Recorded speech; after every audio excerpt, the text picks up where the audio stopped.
고난에 대한 이야기들을 하고 있습니다.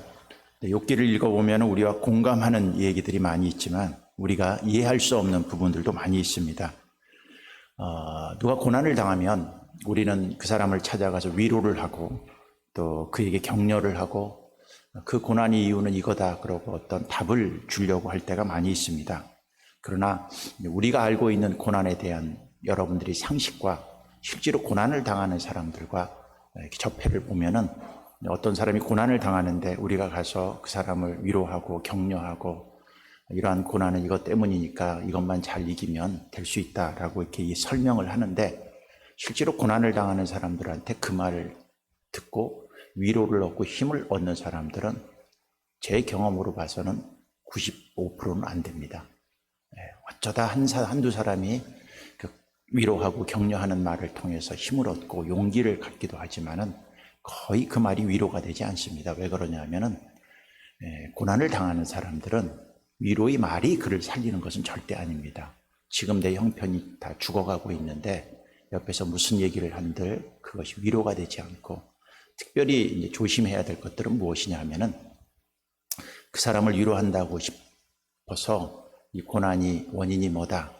그 다음에 이것을 어떤 방법으로 해결을 해야 된다.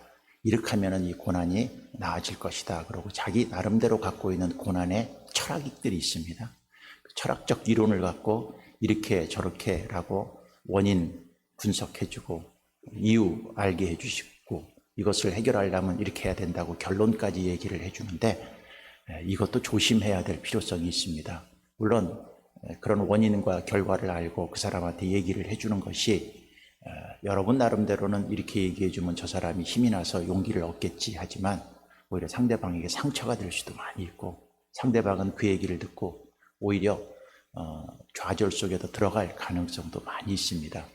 왜 그러냐면은 우리가 얘기하는 고난에 대한 얘기가 틀린 말은 아닙니다. 근데 틀린 말은 아닌데 틀린 경우가 많이 있습니다. 왜 그럴까요?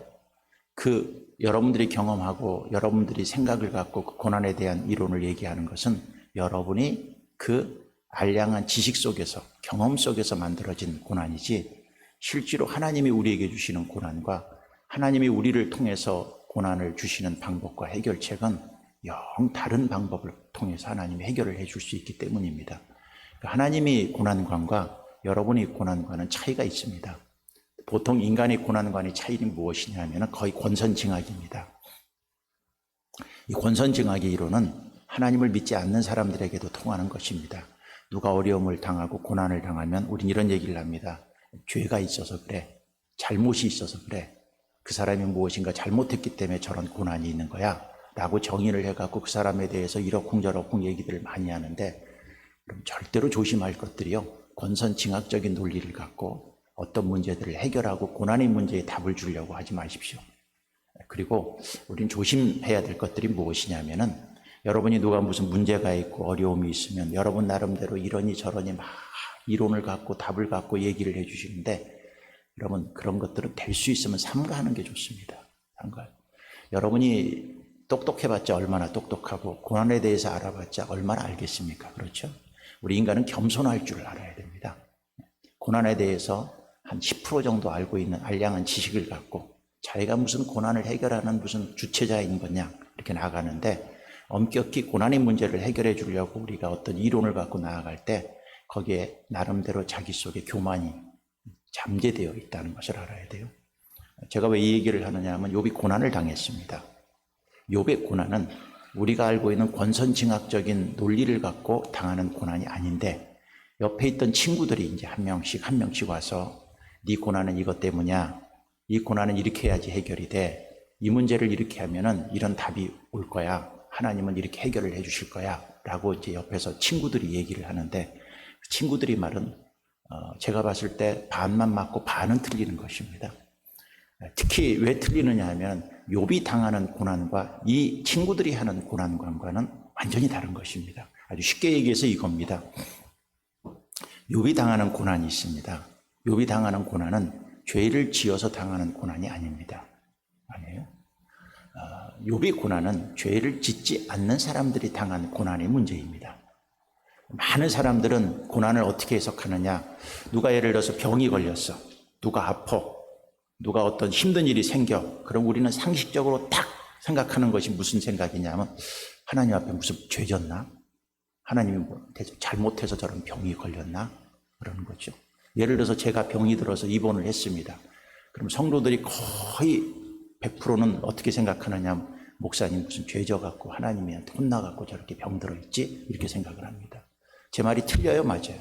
거의 우리는 그런 마음들이 있어요. 저뿐만이 아니라 어떤 성도들이든지 어떤 누구든지 누가 아파서 고난을 당하고 물질의 어려움을 당하고 사업적인 어려움을 당하면 아유, 죄를 지어서 저렇지 뭐. 그러나 죄를 지었지만 저 죄를 잘 이기고 나면 하나님이 나중에는 축복해 주시겠지, 이런 얘기를 합니다. 여러분, 이 얘기가 맞는 얘기예요? 틀린 얘기예요? 대부분 이런 생각들을 하고 있습니다. 근데 여러분, 그 얘기가 죄를 지은 사람들한테는 맞는 얘기일 수도 있어요. 그리고 그 말이 제가 얘기했죠. 100% 틀리는 것은 아닙니다. 그러니까 우리가 이제 생각할 수 있는 것들이 있습니다. 우리가 어떤 고난이 있고 힘든 일이 있으면은 내가 죄를 지었나? 지금 코로나의 위기가 있습니다. 그럼 딱 분석을 할 줄 알아야 돼요. 이게 죄 때문에 온 것인가? 아니면 다른 이유 때문인가 알아야 돼요. 근데 코로나의 위기 속에서 우리가 볼 수 있는 것은 죄 때문에 올 하나님의 징계인 것이 거의 분명합니다. 이럴 때는 그 방법으로 풀어가면 됩니다. 죄를 지은 사람이 어떤 고난이 오면은 어떤 고난의 기간이 있습니다. 그리고 죄를 지은 사람들은 앞에 나와서 하나님 앞에 해야 될 일이 있습니다. 회개하고 잘못을 고백하고 뉘우치고 하나님 앞에 겸비하고 하나님 앞에 겸손한 모습을 계속 보여주면 때가 되면 하나님이 어떻게 해줘요? 회복해 주시는 거예요. 문제는 뭐냐면 죄를 짓지 않았는데 오는 고난이란 말이에요. 이게 무슨 소리냐? 그러니까 욥이 얘기해요. 여러분, 욥이 지금 고난을 당했어요. 한꺼번에 자식 10명을 잃고 집이 무너져갖고 온 집이 다 무너지고 온 재산 그만둔 거 다 없어져 버리고 온몸은 병이 걸려갖고 기와장으로 북북 긁으면서 죽을 놈만 기다리고 있어요. 근데 알다시피 욥은 하나님이 평가하기에 이렇게 순전하고 정직한 사람이 없다고 마귀한테까지 사탄한테까지 자랑했던 사람이 누구였냐면 욥이에요. 그럼 욥이 지금 이러한 고난을 한꺼번에 당한 것은 죄 때문이에요? 죄 때문이 아닌 거예요. 죄 때문이 아닌 거예요. 이게 이제 문제예요. 근데 뭐 이제 고난에 대한 얘기를 이제 이 얘기 저 얘기를 하지만 죄가 없는 사람에게 있어서 죄 때문에 고난이 당한다고 그 사람한테 옆에 와서 고난을 정의를 내리고 고난에 대해서 자기 나름대로 알량한 지식 갖고 이러니 저러니 답을 내리지 마십시오. 답을 내리지. 그게 위로가 되느냐? 한번 볼까요? 위로가 되는가? 6장을 한번 보세요.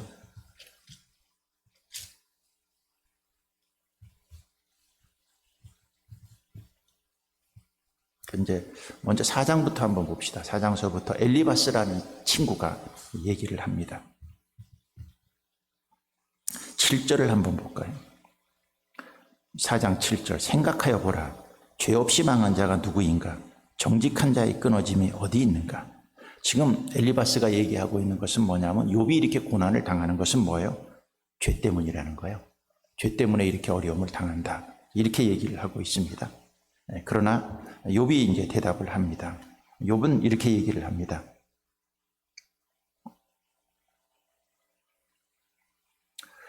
6장으로 넘어가십시오. 24절 보면 이렇게 욥이 얘기합니다. 6장 24절. 내게 가르쳐서 나의 허물된 것을 깨닫게 하라. 내가 잠잠하리라. 옳은 말이 어찌 그리 고통스러운고. 너희 책망은 무엇을 책망함이냐? 너희가 남의 말을 꾸짖을 생각을 하나 실망한 자의 말은 바람에 날아가느니라 그랬습니다. 여기서 욥이 얘기하고 있는 것이 무엇일까요? 옳은 말이 어찌 그리 고통스러운 거. 지금 엘리바스가 하는 얘기는 이거죠. 네가 이렇게 어려움을 당하는 것은 죄 없이 망한 자가 누가 있느냐는 거예요. 네가 지금 죄를 지었기 때문에 이런 고통과 어려움이 있다고 논리 정연하게 엘리바스가 얘기를 하지만 욥에 있어서는 무엇이에요? 네가 얘기하는 말이 옳은 말인 것은 같은데 그 얘기를 듣는 나는 고통스럽다는 거예요. 고통스럽다. 누가 어려움을 당하고 고난을 당하고 있는데 가서 위로한다시피 내가 갖고 있는 알량한 고난관을 갖고 그 사람에 대해서 이렇게 얘기를 하는데 듣는 그 사람에게 무엇이 될 수 있어요? 고통이 될 수 있어요. 고통이. 그것이 알량한 지식이 될 수 있고 그것이 오히려 그 사람에게는 위로가 되지 않을 수가 있는 것입니다. 욥은 지금 얘기하고 있는 게 있습니다. 욥에게 있어서 본받을 점이 있습니다. 욥이 이제 이렇게 얘기를 하고 있습니다. 욥은 그 어려움이 있을 때마다 7장으로 넘어가 볼까요? 7장으로 넘어가면 이제 20절을 한번 보십시오. 사람을 감찰하시는 이여 내가 범죄하였던들 주께 무슨 해가 되오리이까? 어찌하여 나를 당신의 관역으로 삼으셔서 내게 무거운 짐이 되게 하셨나이까? 주께서 어찌하여 내 허물을 사하여 주지 아니하시며 내 죄악을 제거하여 버리지 아니하시나이까? 내가 이제 흙에 누우리니 주께서 나를 애써 찾으실지라도 내가 남아있지 아니하리라. 여기서 얘기하고 있는 것은 이제 우리가 어떤 고난을 당해요. 그럼 고난을 당했을 때 우리가 놓치지 말아야 될 게 있습니다. 그것은 무엇이냐면 사람들이 옆에서 와서 이 말을 하든 저 말을 하든 그거에 위로는 받지는 못합니다. 거의.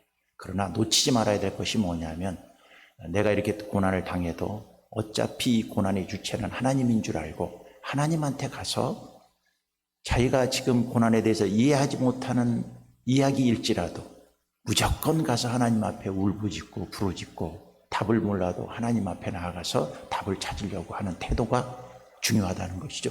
욥이 이 문제를 해결했던 가장 근본적인 이유 중에 뭐냐 하면은 고난 앞에서 그는 하나님을 놓치지 않았다는 거예요. 하나님한테 갔다는 거예요. 친구들이 얘기에는 별로 도움이 되지 않았습니다. 결국 우리가 고난을 당했을 때 중요한 건 뭐냐면 왜 나에게 이런 일인지 모르지만 하나님 나에게 왜 이런 일이 있어요? 알지도 못하겠어요. 좀 제발 좀 알려주세요. 이런 마음을 갖고라도 가서 하나님한테 가서 부르짖고 울부짖고 찾고 하나님으로부터 답을 얻고 어떨 때는 그 대답이 늦어질지라도 하나님으로부터 무엇인가 결론을 내리기 위해서 하나님을 놓치지 말아야 되는 거죠. 그러니까 고난을 우리가 당했을 때 철저히 알아야 될 게 있습니다. 그것은 뭐냐면 하나님을 놓치지 마십시오. 하나님을. 엘리바스가 얘기를 합니다. 옆에 있던 그 얘기를 듣고 욥이 동의를 하지 않으니까 빌닷이라는 친구가 와서 얘기를 합니다. 근데 빌닷이라는 친구도 얘기하는 게 조금 초점은 다르지만 거의 비슷합니다. 8장으로 넘어가 볼까요? 3절입니다. 하나님이 어찌 정의를 굳게 하시겠으며 전능하신 이가 어찌 공의를 굽게 하시겠는가? 내 자녀들이 주께 죄를 지었으므로 주께서 그들을 그 주에 버려 두셨나니 내가 만일 하나님을 찾으면 전능하신 이에게 간구하고 또 청결하고 정직하면 반드시 너를 돌보시고 내 의로운 처소를 평안하게 하실 것이라. 내 시작은 미약하였으나 내 나중은 심히 창대하리라. 이 빌닷이 고난관이 있어요. 빌닷이 고난관은 여러분들이 갖고 있는 고난관입니다. 신앙이 조금 더 나은 사람들이 갖고 있는 고난관이에요. 이 빌닷이 고난관은 무엇입니까? 하나님은 정의로우신 분이시다. 정의를 굳게 하지 않는다. 네 자녀들이 이렇게 한꺼번에 죽은 것은 그 자녀들이 무엇 때문이다? 죄 때문이다. 그러나 네가 하나님을 찾고 부르짖으면 하나님이 너를 바꿔주실 것이다. 너를 회복시켜 주실 것이다. 그러니까 너 군소리하지 말고 하나님을 찾아라. 네가 지금 시작은 미약하였으나 나중은 어떻게 하겠다? 창대하게 되겠다. 지금은 네가 죄 때문에 이런 어려움을 당하고 있지만 네가 하나님을 찾으면 하나님이 너를 창대하게 만들어 주겠다. 이 말씀 여러분 잘 아죠? 내가 시작은 미약하였으나 나중은 참되게 하겠다. 이건 하나님이 하신 말씀이 아니라 빌닷이 고난에 대한 반쪽짜리 생각을 갖고 만들어준 말이에요. 이 말이 맞을 때도 있고 틀릴 때도 있습니다. 왜? 이제 고난에 대해서 얘기를 해봅시다. 이렇게 계속 이제 이 얘기를 해보면서 답을 이제 마지막 부분에서 내야 되지만 요셉이 고난을 당했어요. 요셉이 고난을 당했습니다. 요셉이 죄가 있어서 고난 당했습니까? 죄가 없어서 고난 당했습니까? 요셉 죄가 없이 고난 당했습니다. 사도 바울이 고난을 당했습니다. 여러분 사도 바울이 죄가 있어서 고난을 당했습니까? 죄가 없어서 고난을 당했습니까? 죄가 없는데 고난을 당했습니다. 예수님이 고난을 당했습니다. 죄가 있어서 고난을 당했습니까? 죄가 없어서 고난을 당했습니까? 죄가 없는데 고난을 당했습니다. 또 얘기해 봅시다.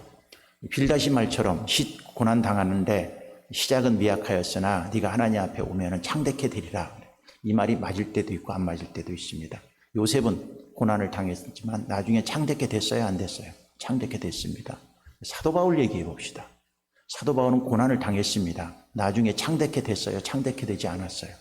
그럼 사도 바울은 감옥에서 순교했습니다. 그는 시작도 미약하였고 어떻게 보면 나중도 미약하였어요. 그럼 이 빌다시 한 말이 맞는 말이에요? 틀리는 말이에요? 틀리는 말입니다. 틀리는 말입니다. 누구한테는 이게 통할 수도 있지만 누구한테는 통하지 않을 수도 있고, 누구한테는 해당될 수도 있지만 누구한테는 전혀 해당이 될 줄 않을 수 있습니다. 그러면서 오늘은 이 얘기만 합시다. 죄인이 당하는 고난이 있어요. 죄인이 당하는 고난은요, 회개하고 하나님 앞에 이 빌다시 말처럼 겸비하고 하나님을 찾으면 나중에 창대케 되고 회복해 주시고 축복해 주십니다. 이 얘기가 맞는 말입니다. 그 얘기는 반쪽짜리 얘기입니다. 더 중요한 고난, 더 위대한 고난, 우리가 상상할 수 없는 고난은 어디서 있냐면 의인이 당하는 고난입니다. 의인. 내가 죄가 없어. 근데 고난을 당해. 어려움을 당해. 힘들어. 여러분, 이것은 죄인이 당하는 고난과는 비교할 수 없는 하나님의 계획과 비전이 있습니다. 그래서 여러분들이 생각할 게 뭐냐면 오히려 죄인이 당하는 고난보다도 의인이 당하는 고난은요, 왜 하나님이 의인에게 고난을 당하게 할까? 의인이 당하는 고난 뒤에는 우리가 상상할 수 없는 축복이 있습니다. 있어요. 요셉도 그렇죠. 의인이 당하는 고난을 당했는데 하나님이 요셉을 통해서 위대한 계획을 세우십니다. 사도 바울도 마찬가지예요. 사도 바울이 죄가 없는데도 그가 고난을 당하고 감옥 속에서 그렇게 힘들게 죽었습니다. 그가 창대케 되지는 못했지만 그가 전했던 복음을 통해서 온 세상이 결국은 창대케 됐어요? 안 됐어요? 온 세상이 창대케 됐습니다. 예수님이 죄가 없는데 고난을 당했습니다. 온 인류가 어떻게 됐어요? 구원을 받았습니다. 그러니까 죄인이 당하는 고난보다도 의인이 당하는 고난은 그 뒤에 상상할 수 없는 놀라운 하나님의 놀라운 계획들이 있는 거예요. 욥이 당하는 고난이 있어요. 욥은 죄가 없는데 당하는 고난이었지만 여러분 40장이 넘는 이 이야기를 통해서 우리에게 알려준 게 있습니다. 야, 너희들이 죄인들만이 고난을 당한다고 생각하느냐? 그게 아니다. 의인들도 이게 고난을 당한다. 근데 의인들도 고난을 당하는 그 이후에 하나님이 주시는 축복은 우리가 상상할 수 없는 것이라는 것을 우리에게 알려주기 위한 것이죠. 그래서 오늘은 이런 결론을 내리세요. 누가 고난을 당했을 때 내가 죄가 있는가 한번 살펴보고 회개해야 되는 것은 분명합니다. 근데 때로는 내가 그렇게 죄를 짓지 않는데도 하나님께서 나에게 고난을 주고 어려움을 주고 고통을 주었을 때는 이렇게 생각하시면 돼요. 하나님께서 나를 통해서 뭔가 더 큰, 더 위대한, 우리가 상상할 수 없는 시시한 일이 아니라 하나님이 뭔가 큰 계획과 꿈이 내 뒤에 숨어 있는가 보다, 이렇게 생각하고 이 고난을 어떻게 해야 돼요? 인내하고 참고 하나님을 놓치지 않고 하나님을 붙들고 끝까지 가보십시오. 끝까지 가보시면 의인이 당하는 고난을 통해서 하나님은요, 세상을 뒤집어 놓습니다. 느헤미야도 죄가 없었습니다. 근데 그가 그 죄를 부여안고 하나님 앞에 나아갔어요. 고난을 자처했어요.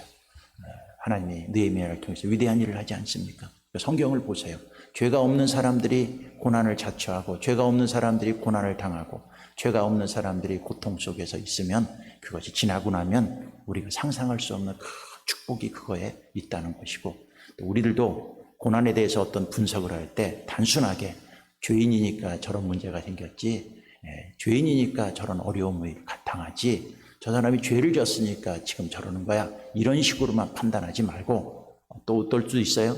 어떤 죄가 없는데도 고난을 당할 수도 있다는 그 가능 속에서 하나님의 어떤 계획과 더 큰 비전들을 가슴에 품고, 여러분들도 실망하지 말고 고난에 대해서 세속적인 권성 진학적 사고를 갖고 신앙생활 절대 하지 말고 오히려 의인이 당하는 고난은 더 큰 위대한 하나님의 계획이 있구나 라는 소망을 늘 마음속에 간직하면서 여러분들 고난에 대해서 새로운 시각을 갖고 다시 한번 이 고난을 접하는 하나님의 백성들이 되기를 바라겠습니다. 기도하겠습니다.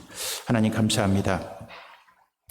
욥이 고난을 당합니다. 옆에 있는 친구들이 죄가 지어서 그렇다, 네 자식이 그렇게 죽은 것은 죄 때문이다 하면서 옆에서 얘기를 하고 있지만 욥에게는 그것은 오히려 아무런 위로가 되지 않습니다. 오히려 욥은 얘기합니다. 그것이 나를 고통스럽게 한다고 그럽니다. 세속적인 고난관을 갖고 옆에서 위로한들 그것은 그에게 고통을 더할 뿐입니다. 우리가 놓치지 말아야 할 게 있습니다. 우리가 알지 못하는 고난이 우리에게 올 때 하나님이 왜 그걸 주셨는가? 우리들도 하나님 앞에 나와서 그 답을 찾을 때까지 울부짖으며 기도하며 하나님의 뜻을 찾으며 또 하나님의 뜻을 찾았을 때 그 뒤에 우리가 상상할 수 없는 큰 영광스러운 일들이 우리에게 있다는 것을 마음속에 깨닫고 우리도 올바른 고난관을 갖고 고난을 이기고 승리하는 주의 백성 될 수 있도록 도와주시옵시고 하나님의 고난관과 나의 고난관은 차이가 있습니다. 내 고난관 갖고 고난을 이기려고 하지 말고 하나님의 고난관 앞에 왜 죄가 없는 우리들이 고난을 당하는가?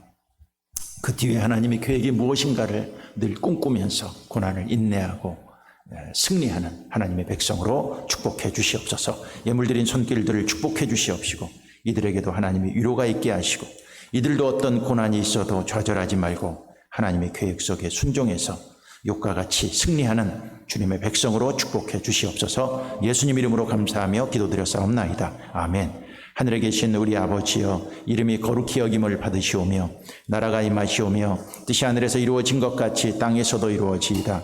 오늘 우리에게 일용할 양식을 주시옵고 우리가 우리에게 죄 지은 자를 사하여 준 것 같이 우리 죄를 사하여 주시옵고 우리를 시험에 들게 하지 마시옵고 다만 악에서 구하시옵소서. 나라와 권세와 영광이 아버지께 영원히 있사옵나이다. 아멘. 오늘 말씀을 붙들고 하나님 나도 또 고난에 대해서